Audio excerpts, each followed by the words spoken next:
Assalamualaikum warahmatullahi wabarakatuh. Perkenalkan, nama saya Lustina Octaviani Putri dari Prodi Pendidikan Bahasa dan Sastra Indonesia.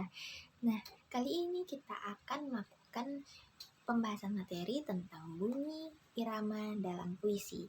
Nah, materi ini ada pada mata kuliah apresiasi puisi. Jadi langsung saja kita bahas. Ada 3 pokok bahasan, yaitu ada pengertian puisi, ada bunyi, dan juga ada irama. Nah, dari yang pertama, jadi pengertian puisi itu apa sih? Dari Prandopo tahun 2011 dari halaman ke-7 mendefinisikan bahwa puisi adalah sebagai rekaman dan interpretasi pengalaman manusia yang penting dan diubah dalam wujud yang paling berkesan. Wujud tersebut dapat melalui penggunaan kata-kata yang indah, sebagaimana Altenberg melalui Prandopo mengatakan bahwa puisi sebagai peneramaan pengalaman yang bersifat penafsiran atau ditafsirkan. Nah, dalam bahasa disebut juga dengan berirama atau bermetro. Yusuf menyamakan puisi dengan poetry. Puisi diberi pengertian ragam sastra yang terikat, unsur-unsur seperti irama, rima, mantra, baris, dan juga bait. Lalu kita masuk ke yang kedua, yaitu bunyi. Dalam puisi, bunyi bersifat estetik, merupakan unsur yang mendapatkan keindahan dan tenaga ekspresif. Bunyi juga erat hubungannya dengan anasir-anasir musik, misalnya lagu, melodi, irama, dan sebagainya. Bunyi di samping hiasan dalam puisi juga mempunyai tugas yang lebih penting lagi, yaitu untuk memperdalam ucapan, menimbulkan rasa, dan juga menimbulkan suasana-suasana yang khusus, dan juga lain-lain. Lalu kita masuk ke yang ketiga. Yang pertama dulu dari bahasan bunyi, yaitu ada kakafoni. Kakafoni merupakan suasana muram atau sedih yang tercipta pada sebuah puisi yang ditandai dengan konsonan tak bersuara. Contohnya, sendiri, sendiri, sunyi menjalar dalam rongga dadaku, hampa menyusap di sela-sela nadi.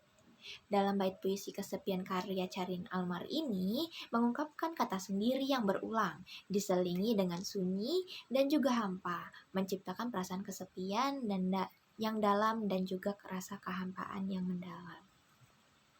Kita lanjut, yaitu ada efoni. Jadi, efoni adalah sebuah kebalikan dari kakafoni, yaitu suasana ceria yang ditandai dengan vokal konsonan yang bersuara. Contohnya, saya ini cuma cuilan cemas Tuhan yang habis terbakar. Sekeping puisi yang terpental di rabak batalion iklan dari Joko Pinurobo pada tahun 1997. Tampak pada puisi atas yang sudah saya sebutkan, penulis memberi penegasan pada sebuah konsonan bersuara di sajak akhir, yaitu seperti konsonan N, R, dan I. Konsonan-konsonan itu membuat puisi semakin jelas dan menggambarkan puisi dengan lebih baik lagi.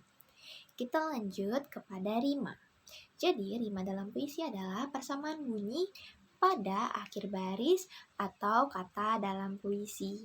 Rima menciptakan efek musik dan estetika yang memikat, memperkuat makna dan membantu pembaca dapat mengingat puisi. Yang pertama, rima berdasarkan bunyi. Jadi, dalam rima berdasarkan bunyi ini ada yang namanya rima sempurna. Contohnya, jika ada jarum yang patah, jangan disimpan di dalam peti. Apabila ada salah sepatah, jangan simpan di dalam hati. Nah, itu dapat kita simpulkan bahwa bagian yang patah, peti, sepatah, dan hati sama-sama memiliki rima AB dan AB. Jadi, itulah yang disebut dengan rima sempurna. Yang kedua, ada yang namanya rima tak sempurna. Nah, sebagai contoh, adakah perisai bertali rambut? Rambutnya dipintal oleh akar cemara. Adakah kami rasa takut? Kami ini muda remaja. Nah, di sini rima tak sempurnanya adalah di bagian rambut, cemara, takut, dan remaja. Jadi begitu perbedaannya. Baik, kita lanjut. Yang ketiga ada yang namanya rima mutlak. Sebagai contoh, kabut beraroma romansa. Ketenangan yang ada di sebuah kota datang seperti romansa, merindukan nafkah dan harta. Itu yang disebut dengan rima mutlak.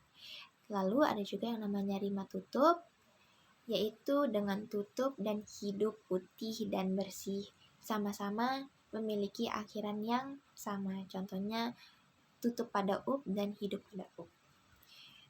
Dan yang keempat ada rima terbuka, contohnya buka dan luka, peti dan budi, padu dan madu. Seperti itu.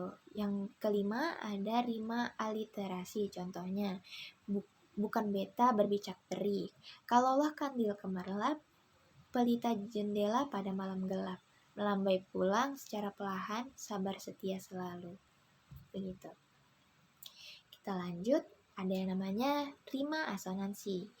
Sebagai contoh ada secupak dan sekuat, tumbang dan mudam. Kita lanjut ke rima yang berdasarkan letaknya. Yang pertama ada yang namanya rima awal. Contohnya, dari mana punai melayang, dari sawah turun ke padi, dari mana kasih sayang, dari mata lalu turun ke hati. Lalu yang kedua ada yang namanya rima disonansi, di mana rima ini adalah tindak dan tanduk, contohnya sebagai ia dan au. Ada lagi sebagai mondar dan mandir, yaitu bunyinya ua dan i dan ai. Lalu ada juga yang namanya bolak-balik atau oa dan ai. Dari bolak dan balik itu huruf o dan a-nya berganti menjadi o-nya berganti menjadi a. Dan a-nya berubah menjadi i, jadi bolak dan balik.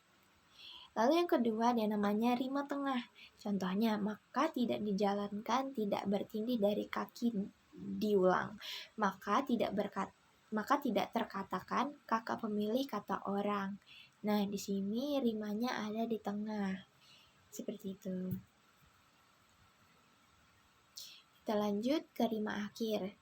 Sebagai contoh, sesaat sekejap mata aku berpesan padamu, Tuan wahai awan. Ke arah mana Tuan akan berjalan, di negeri manakah Tuan akan berjalan? Sebenarnya masih ada banyak lagi, ada rima datar, rima tegak, rima sejarah, ada juga rima berpuluk atau rima berpaut, ada rima rangkai, ada rima rangkai kembar, ada juga rima patah sebagai yang terakhir. Baik, kita lanjut ke poin ketiga, yaitu irama.